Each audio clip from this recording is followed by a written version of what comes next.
Hello दोस्तों, सुनो कहानी चैनल में आप सभी का एक बार फिर से स्वागत है। दोस्तों, आज की कहानी का शीर्षक है स्वामिनी और इसे लिखा है मुंशी प्रेमचंद जी ने। तो आइए सुनते हैं आज की कहानी। शिवदास ने भंडारे की कुंजी अपनी बहू रामप्यारी के सामने फेंककर अपनी बूढ़ी आंखों में आंसू भरकर कहा, बहू, आज से गृहस्थी की देखभाल तुम्हारे ऊपर है। मेरा सुख भगवान से नहीं देखा गया, नहीं तो क्या जवान बेटे को यूं छीन लेते। उसका काम करने वाला तो कोई चाहिए। एक हल तोड़ दूं तो गुजारा न होगा। मेरी ही कुकर्म से भगवान का यह कोप आया है और मैं ही अपने माथे पर उसे लूँगा। बिरजू का हल अब मैं ही संभालूंगा। अब घर की देख रेख करने वाला, धरने उठाने वाला तुम्हारे सिवा दूसरा कौन है। रो मत बेटे, भगवान की जो इच्छा थी वह हुआ और जो इच्छा होगी वह होगा। तुम्हारा हमारा क्या बस है। मेरे जीते जी तुम्हें कोई टेढ़ी आंख से भी न देख सकेगा। तुम किसी बात का सोच मत करो। बिरजू गया तो मैं तो अभी बैठा ही हुआ हूँ। राम प्यारी और राम दुलारी दो सगी बहनें थी। दोनों का विवाह मथुरा और बिरजू दो सगे भाइयों से हुआ था। दोनों बहनें नहर की तरह ससुराल में भी बड़े प्रेम और आनंद से रहने लगी। शिवदास को पेंशन मिली। दिन भर द्वार पर गपशप करते, भरा पूरा परिवार देखकर प्रसन्न होते और अधिकतर धर्म चर्चा में लगे रहते थे। लेकिन देवगति से बड़ा लड़का बिरजू बीमार पड़ा और आज उसे मरे हुए 15 दिन बीत गए। आज क्रियाक्रम से फुर्सत मिली और शिवदास ने सच्चे करमवीर की भांति फिर जीवन संग्राम के लिए कमर कस ली। मन में उसे चाहे कितना ही दुख हो, उसे किसी ने रोते नहीं देखा। आज अपनी बहू को देखकर एक क्षण के लिए उसकी आंखें सजल हो गई, लेकिन उसने मन को संभाला और रुद्ध कंठ से उसे दिलासा देने लगा। कदाचित उसने सोचा था घर की स्वामिनी बनकर विधवा के आंसू पूछ जाएंगे। कम से कम उसे इतना कठिन परिश्रम न करना पड़ेगा। इसलिए उसने भंडारे की कुंजी बहू के सामने फेंक दी थी। वह धव्य की व्यथा को स्वामित्व के गर्व से दबा देना चाहता था। राम प्यारी ने पुलकित कंठ से कहा, यह कैसे हो सकता है दादा कि तुम मेहनत मजदूरी करो और मैं मालकिन बनकर बैठूं। काम धंधे में लगी रहूंगी तो मन बहला रहेगा। बैठे बैठे तो रोने के सिवा और कुछ न होगा। शिवदास ने समझाया, बेटा, देवगति से तो किसी का बस नहीं। रोने धोने से हलकानी के सिवा और क्या हाथ आएगा। घर में भी तो 20 काम हैं। कोई साधु संत आ जाए, कोई पहुना ही आ पहुँचे तो उसके सेवा सत्कार के लिए किसी को घर पर रहना ही पड़ेगा। बहू ने बहुत से हीले किए, पर शिवदास ने एक न सुनी। शिवदास के बाहर चले जाने पर राम प्यारी ने कुंजी उठाई तो उसे मन में अपूर्व गौरव और उत्तरदायित्व का अनुभव हुआ। जरा देर के लिए पति वियोग का दुख उसे भूल गया। उसकी छोटी बहन और देवर दोनों काम करने गए हुए थे। शिवदास बाहर था, घर बिल्कुल खाली। इस वक्त वह निश्चिंत होकर भंडारे को खोल सकती है। उसमें क्या क्या सामान है, क्या क्या विभूति है, यह देखने के लिए उसका मन ललायित हो उठा। इसमें वह कभी न आई थी। जब कभी किसी को कुछ देना या किसी से कुछ लेना होता था, तभी शिवदास आकर इस कोठरी को खोला करता था। फिर उसे बंद कर ताली कमर में रख लेता था। राम प्यारी कभी कभी द्वार के दराजों से भीतर झांकती थी, पर अंधेरे में कुछ न दिखाई देता था। सारे घर के लिए वह कोठरी तिलिस्म का रहस्य है, जिसके विषय में भांति भांति की कल्पनाएं होती रहती थी। आज राम प्यारी को वह रहस्य खोलकर देखने का अवसर मिल गया। उसने बाहर का द्वार बंद कर दिया कि कोई उसे भंडार खोलते न देख ले, नहीं तो सोचेगा बेजरूरत इसने क्यों खोला। तब आकर कांपते हुए हाथों से ताला खोला। उसकी छाती धड़क रही थी कि कोई द्वार न खटकाने लगे। अंदर पांव रखा तो उसे कुछ उसी प्रकार का, लेकिन उससे कहीं तीव्र आनंद हुआ जो उसे अपने गहने कपड़े की पिटारी खोलने में होता था। मटकों में गुड़, शक्कर, गेहूँ, जौ आदि चीज़ें रखी हुई थी। एक किनारे बड़े बड़े बर्तन धरे थे जो कभी शादी ब्याह के अवसर पर निकाले जाते थे या मांगे दिए जाते थे। एक आले पर माल गुजारी की रसीदें और लेन देन के पुर्जे बंधे हुए थे। कोठरी में एक विभूति सी छाई थी, मानो लक्ष्मी अज्ञात रूप से विराज रही हो। उस विभूति की छाया में राम प्यारी आधे घंटे तक बैठी अपनी आत्मा को तृप्त करती रही। प्रतिक्षण उसके हृदय पर ममत्व का नशा सा छाता जा रहा था। जब वह उस कोठरी से निकली तो उसके मन के संस्कार बदल गए थे, मानो किसी ने उस पर मंत्र डाल दिया हो। उसी समय द्वार पर किसी ने आवाज़ दी। उसने तुरंत भंडारे का द्वार बंद किया और जाकर सदर दरवाज़ा खोल दिया। देखा तो पड़ोसिन झुनिया खड़ी है और 1 रुपया उधार मांग रही है। राम प्यारी ने रुखाई से कहा, अभी तो घर में 1 भी रुपया नहीं है जीजी, क्रियाक्रम में सब खर्च हो गया। झुनिया चकरा गई। चौधरी के घर में इस समय 1 रुपया भी नहीं है? यह विश्वास करने की बात न थी। जिसके यहाँ सैकड़ों का लेन देन है वह सब कुछ क्रियाक्रम में नहीं खर्च कर सकता। अगर शिवदास ने बहाना किया होता तो उसे आश्चर्य न होता। राम प्यारी तो अपने सरल स्वभाव के लिए गांव में मशहूर थी। अक्सर शिवदास की आंखें बचाकर पड़ोसियों को इच्छित वस्तुएं दे दिया करती थी। अभी कल ही तो उसने जानकी को सेर भर दूध दिया, यहाँ तक कि अपने गहने तक मांगे दे देती थी। कृपण शिवदास के घर में ऐसी सखरच बहू का आना गांव वाले अपना सौभाग्य की बात समझते थे। झुनिया ने चकित होकर कहा, ऐसा न कहो जीजी, बड़े गाड़ में पड़कर आई हूँ, नहीं तो तुम जानती हो मेरी आदत ऐसी नहीं है। बाकी का 1 रुपया देना है। प्यादा द्वार खड़ा बकझक रहा है, रुपया दे दो तो किसी तरह यह विपत्ति टले।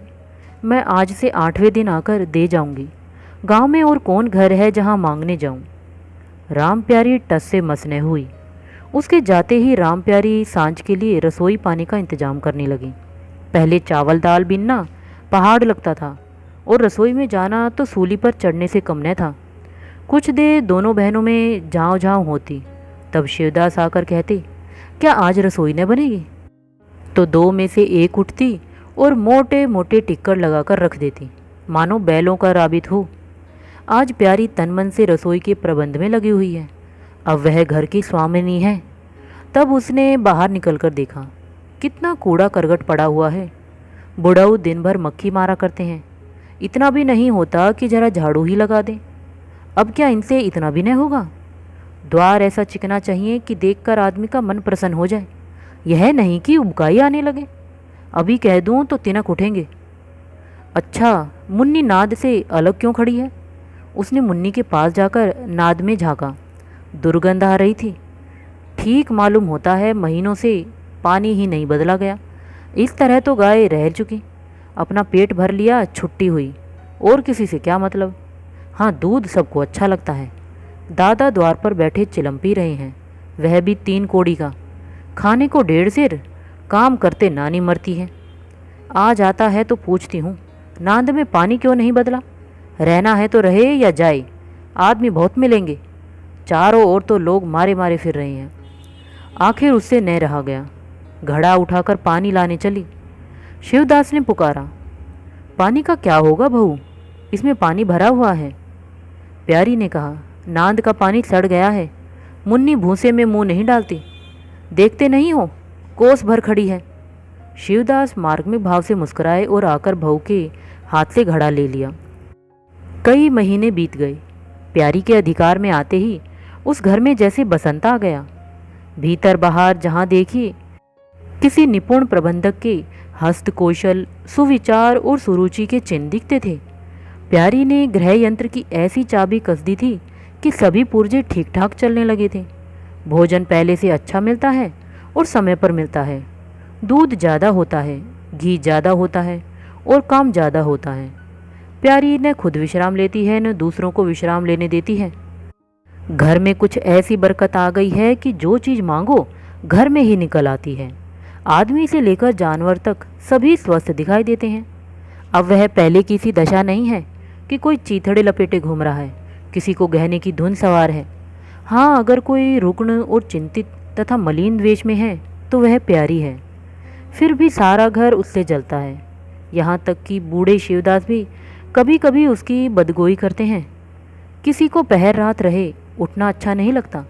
मेहनत से सभी जी चुराते हैं, फिर भी यह सब मानते हैं कि प्यारी न हो तो घर का काम न चले। और तो और दोनों बहनों में भी अब उतना अपनापन नहीं। प्रातःकाल का समय था। दुलारी ने हाथों के कड़े लाकर प्यारी के सामने पटक दिए और भुनाई हुई बोली, लेकर इसे भी भंडारे में बंद कर दे। प्यारी ने कड़े उठा लिए और कोमल स्वर में कहा, कह तो दिया, हाथ में रुपए आने दे, बनवा दूंगी।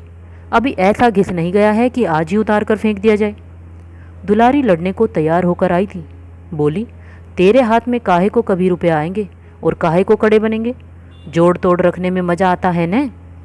प्यारी ने हंसकर कहा, जोड़ तोड़ रखती हूँ तो तेरे ही लिए कि मेरे कोई और बैठा हुआ है कि मैं सबसे ज़्यादा खा पहर कर लेती हूँ? मेरा अनंत कब का टूटा पड़ा है। दुलारी, तुम न खाओ न पहनो, जस तो पाती हो। यहाँ खाने पहनने के सिवा और क्या है? मैं तुम्हारा हिसाब किताब नहीं जानती। मेरे कड़े आज बनने को भेज दो। प्यारी ने सरल विनोद भाव से पूछा, रुपए न हो तो कहाँ से लाऊं? दुलारी ने उदंडता से कहा, मुझे उससे कोई मतलब नहीं, मैं तो कड़े चाहती हूँ। इसी तरह घर के सभी आदमी अपने अपने अवसर पर प्यारी को दो चार खोटी खरी सुना जाते थे और वह गरीब सबकी धौंस हंसकर सहती थी। स्वामिनी का यह धर्म ही है कि सबकी धौंस सुन ले और करे वही जिसमें घर का कल्याण हो। स्वामित्व के कवच पर धौंस, ताने, धमकी किसी का असर न होता। उसकी स्वामिनी की कल्पना इन आघातों से और भी स्वस्थ होती थी। वह गृहस्थी की संचालिका है। सभी अपने अपने दुख उसी के सामने रोते हैं, पर जो कुछ वह करती है वही होता है। इतना उसे प्रसन्न करने के लिए काफ़ी था। गांव में प्यारी की सराहना होती थी। अभी उम्र ही क्या है, लेकिन सारे घर को संभाले हुए है। चाहती तो सगाई करके चैन से रहती। इस घर के पीछे अपने को मिटाए देती है। कभी किसी से हंसती बोलती भी नहीं, जैसे काया पलट हो गई। कई दिन बाद दुलारी के कड़े बनकर आ गए। प्यारी खुद सुनार के घर दौड़ दौड़ कर गई। संध्या हो गई थी। दुलारी और मथुरा हाट से लौटे। प्यारी ने नए कड़े दुलारी को दिए। दुलारी निहाल हो गई। चटपट कड़े पहने और दौड़ी हुई बराठे में जाकर मथुरा को दिखाने लगी। प्यारी बराठे के द्वार पर छिपी खड़ी यह दृश्य देखने लगी। उसकी आंखें सजल हो गई। दुलारी उससे कुल 3 ही साल तो छोटी है, पर दोनों में कितना अंतर है। उसकी आंखें मानो उस दृश्य पर जम गई। दंपति का वह सरल आनंद, उनका प्रेमालिंगन, उनकी मुग्ध मुद्रा प्यारी की टकटकी सी बंध गई। यहाँ तक कि दीपक के धुंधले प्रकाश में वे दोनों उसकी नज़रों से गायब हो गए और अपने ही अतीत जीवन की एक लीला आंखों के सामने बार बार नए नए रूप में आने लगी। सहसा शिवदास ने पुकारा, बड़ी बहू, एक पैसा दो, तंबाकू मंगवाऊं। प्यारी की समाधि टूट गई। आंसू पोंछते हुए भंडारे में से पैसा लेने चली गई। एक एक करके प्यारी के गहने उसके हाथ से निकलते जाते थे। वह चाहती कि मेरा घर गांव में सबसे संपन्न समझा जाए और इस महत्वाकांक्षा का मूल्य देना पड़ा था। कभी घर की मरम्मत के लिए और कभी बैलों की नई गोई खरीदने के लिए, कभी नातेदारों के व्यवहारों के लिए, कभी बीमारों की दवा दारू के लिए रुपए की ज़रूरत पड़ती रहती थी। और जब बहुत कतर ब्योंत करने पर भी काम न चलता तो वह अपनी कोई न कोई चीज़ निकाल देती और चीज़ एक बार हाथ से निकलकर फिर न लौटती थी। वह चाहती तो इनमें से कितने ही खर्चों को टाल जाती, पर जहाँ इज्जत की बात आ पड़ती थी वह दिल खोल कर खर्च करती। अगर गांव में हेटी हो गई तो क्या बात रही, लोग उसी का नाम तो धरेंगे।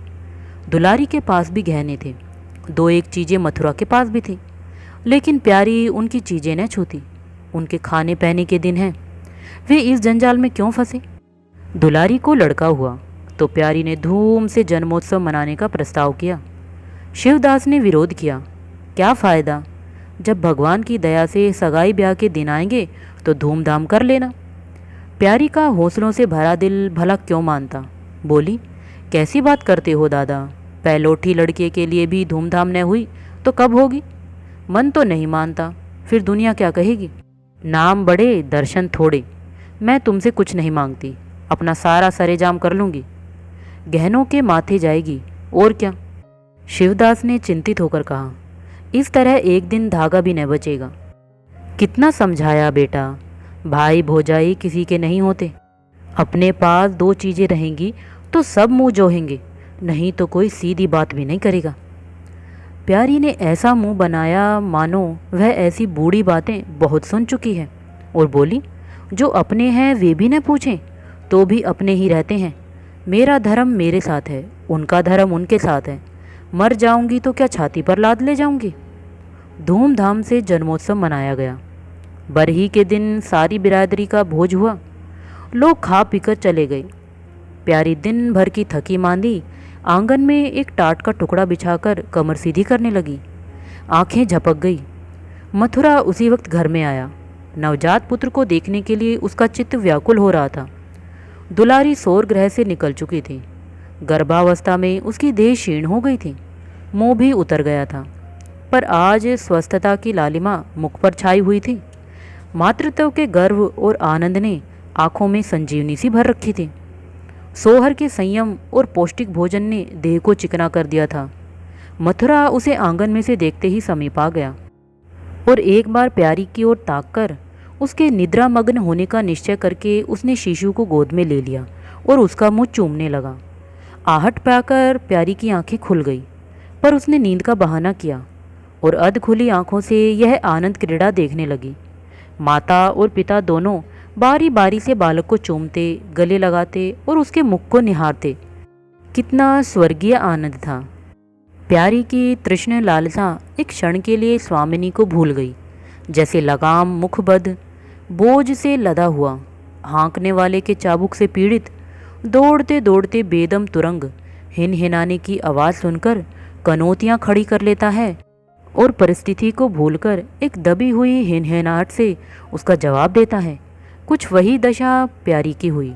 उसका मातृत्व जो पिंजरे में बंद मूक निश्चेष्ट पड़ा था, समीप से आने वाली मातृत्व की चहकार सुनकर जैसे जाग पड़ा और चिंताओं के उस पिंजरे से निकलने के लिए पंख फड़फड़ाने लगा। मथुरा ने कहा, यह मेरा लड़का है। दुलारी ने बालक को गोद में चिपटाकर कहा, हाँ है क्यों नहीं, तुम्ही ने तो 9 महीने पेट में रखा है। सांसत तो मेरी हुई, बाप कहलाने के लिए तुम कूद पड़े। मथुरा, मेरा लड़का न होता तो मेरी सूरत का क्यों होता। चेहरा मोरा रंग रूप सब मेरा हिस्सा है कि नहीं। दुलारी, इससे क्या होता है। बीज बनिए के घर से आता है, खेत किसान का होता है। उपज बनिए की नहीं होती, किसान की होती है। मथुरा, बातों में तुमसे कोई न जीतेगा। मेरा लड़का हो जाएगा तो मैं द्वार पर बैठकर मज़े से हुक्का पिया करूँगा। दुलारी, मेरा लड़का पढ़ेगा लिखेगा, कोई बड़ा ओहदा पाएगा। तुम्हारी तरह दिन भर बैल के पीछे न चलेगा। मालकिन से कहना है कल एक पालना बनवा दे। मथुरा, अब बहुत सवेरे न उठा करना और छाती फाड़ कर काम भी न करना। दुलारी, यह महारानी जीने देंगी। मथुरा, मुझे तो बेचारी पर दया आती है। उसके कौन बैठा हुआ है, हम ही लोगों के लिए मरती है। भैया होते तो अब तक 2-3 बच्चों की माँ हो गई होती। प्यारी के कंठ में आंसुओं का ऐसा वेग उठा कि उसे रोकने में साहरी दे कांप उठी। अपना वंचित जीवन उसे मरुस्थल सा लगा, जिसकी सूखी रेत पर हरा भरा बाग लगाने की निष्फल चेष्टा कर रही थी। सहसा शिवदास ने भीतर आकर कहा, बड़ी बहू, क्या सो गई। बाजे वाले को अभी परोसा नहीं मिला, क्या कह दूँ।